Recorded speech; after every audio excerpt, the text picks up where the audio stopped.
दोस्तों, हरिद्वार के महाकुंभ में लाखों श्रद्धालु गंगा स्नान कर रहे थे। लेकिन उसी भीड़ में एक चेहरा ऐसा था जो श्रद्धा से नहीं बल्कि डर और घबराहट से भरा हुआ था। उसका नाम था मोनालिसा, एक खूबसूरत लेकिन खतरनाक महिला जिस पर पुलिस को धोखाधड़ी और हत्या जैसे गंभीर आरोपों में तलाश थी।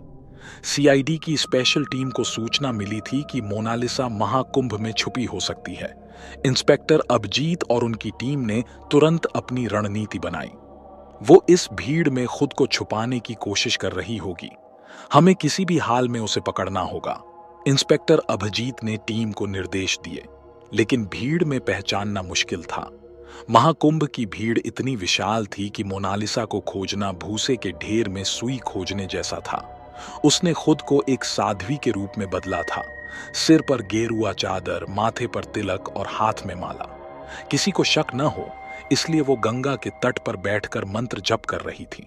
तो साथियों, इस कहानी को शुरू करूं उससे पहले मैं आपसे अनुरोध करता हूं कि आप अपने बारे में छोटा सा परिचय जरूर दे दें कि आप कहां से हैं और आपका नाम क्या है, जिससे मेरा आपसे जुड़ाव और बेहतर हो सके।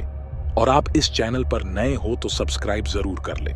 कहानी शुरू होती है। अब सीआई टीम को जानकारी मिली कि मोनालिसा को पहचानने का एक तरीका था। उसके बाएं हाथ पर एक तिल का निशान था। इंस्पेक्टर अभिजीत ने एक चाल चली। उन्होंने चारों ओर अपने लोगों को साधु संतों के वेश में तैनात कर दिया। एक सीआईडी अफसर जो पत्रकार बना हुआ था, वह मोनालिसा के पास जाकर बोला, मां, आपका आशीर्वाद चाहिए, क्या मैं आपका हाथ छू सकता हूं? मोनालिसा चौकन्नी थी, लेकिन उसने खुद को सामान्य दिखाने के लिए हाथ आगे बढ़ाया। तभी पास में खड़े एक सीआईडी अफसर की नजर उसके हाथ के तिल पर पड़ी। अब समय था एक्शन का। जैसे ही मोनालिसा को पता चला कि उसे पहचान लिया गया है, वह तेजी से भागने लगी। लेकिन सीआईडी पहले से तैयार थी। गंगा तट पर कुछ ही सेकंड में घेराबंदी कर दी गई। एक अफसर ने सामने से दौड़कर उसे पकड़ लिया, लेकिन मोनालिसा ने उसे धक्का दे दिया और भीड़ में घुस गई। तभी इंस्पेक्टर अभिजीत ने एक आखिरी चाल चली। उन्होंने लाउडस्पीकर से घोषणा करवाई, यह महिला एक अपराधी है, इसे पकड़ने में हमारी मदद करें। श्रद्धालु सतर्क हो गए। किसी ने उसका दुपट्टा पकड़ लिया तो किसी ने रास्ता रोक लिया। मोनालिसा भाग नहीं सकी और सीआईडी ने उसे धर दबोचा। सीआईडी टीम ने मोनालिसा को गिरफ्तार कर लिया। उसकी कहानी खत्म हो गई, लेकिन यह दिखा गया कि अपराधी कितना भी चालाक हो, कानून से बच नहीं सकता। मोनालिसा को सीआईडी टीम ने पकड़ तो लिया, लेकिन उसकी आंखों में अभी भी हार मानने का कोई संकेत नहीं था। जैसे ही उसे हथकड़ी पहनाई गई, उसने इंस्पेक्टर अभिजीत की आंखों में गहरी नजरों से देखा और हल्की मुस्कान दी। खेल अभी खत्म नहीं हुआ इंस्पेक्टर, उसने धीरे से कहा।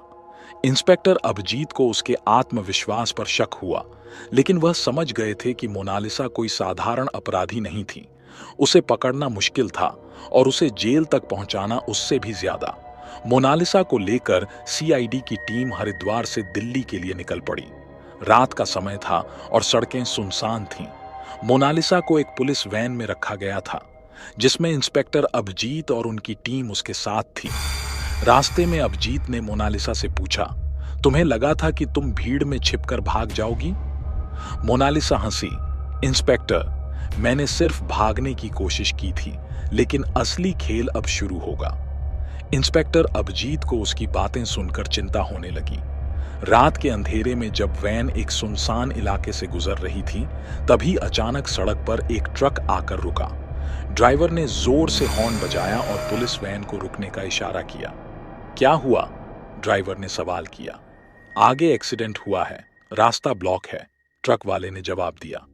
इंस्पेक्टर अभिजीत को शक हुआ। उन्होंने अपने एक जवान को नीचे उतरकर जांच करने के लिए भेजा, लेकिन जैसे ही वह जवान ट्रक के पास गया, अचानक गोलियों की आवाज गूंज उठी। ट्रक से 4 नकाबपोश लोग निकले और फायरिंग करने लगे। ये सब मोनालिसा के साथी थे जो उसे छुड़ाने के लिए आए थे। सीआईडी टीम ने तुरंत जवाबी कार्रवाई की। इंस्पेक्टर अभिजीत ने वैन के अंदर से मोनालिसा की ओर देखा, लेकिन वह शांति से बैठी मुस्कुरा रही थी। मैंने कहा था ना, खेल खत्म नहीं हुआ, उसने धीरे से कहा। लेकिन मोनालिसा यह नहीं जानती थी कि सीआईडी पहले से तैयार थी। इंस्पेक्टर अभिजीत को पहले ही अंदेशा था कि मोनालिसा के साथी उसे छुड़ाने की कोशिश कर सकते हैं। इसलिए असली मोनालिसा को दूसरी वैन में ले जाया जा रहा था और जो लड़की वैन में बैठी थी वह असली मोनालिसा नहीं बल्कि एक पुलिस अफसर थी जिसने उसी के जैसा भेष बना रखा था। जैसे ही नकाबपोश हमलावरों ने मोनालिसा को छुड़ाने की कोशिश की, पुलिस अफसर ने अचानक अपना रिवॉल्वर निकाला और कहा, सरप्राइज। हमलावर चौंक गए। तभी सीआईडी की बाकी टीम ने चारों ओर से घेराबंदी कर ली और कुछ ही मिनटों में सभी हमलावरों को पकड़ लिया। दूसरी वैन, जिसमें असली मोनालिसा थी, पहले ही सुरक्षित दिल्ली पहुंच चुकी थी। जब उसे कोर्ट में पेश किया गया तो उसने इंस्पेक्टर अभिजीत की ओर देखा और कहा, तुम्हारी चालाकी से मैं हार गई, लेकिन अगली बार मैं और भी खतरनाक बनकर लौटूंगी। अभिजीत मुस्कुराए और बोले, अगर अगली बार तुम लौटी तो हम तुम्हें पकड़ने के लिए पहले से भी ज्यादा तैयार रहेंगे। मोनालिसा को उसके अपराधों की सजा मिली और सीआईडी टीम ने एक और खतरनाक अपराधी को कानून के शिकंजे में पहुंचा दिया।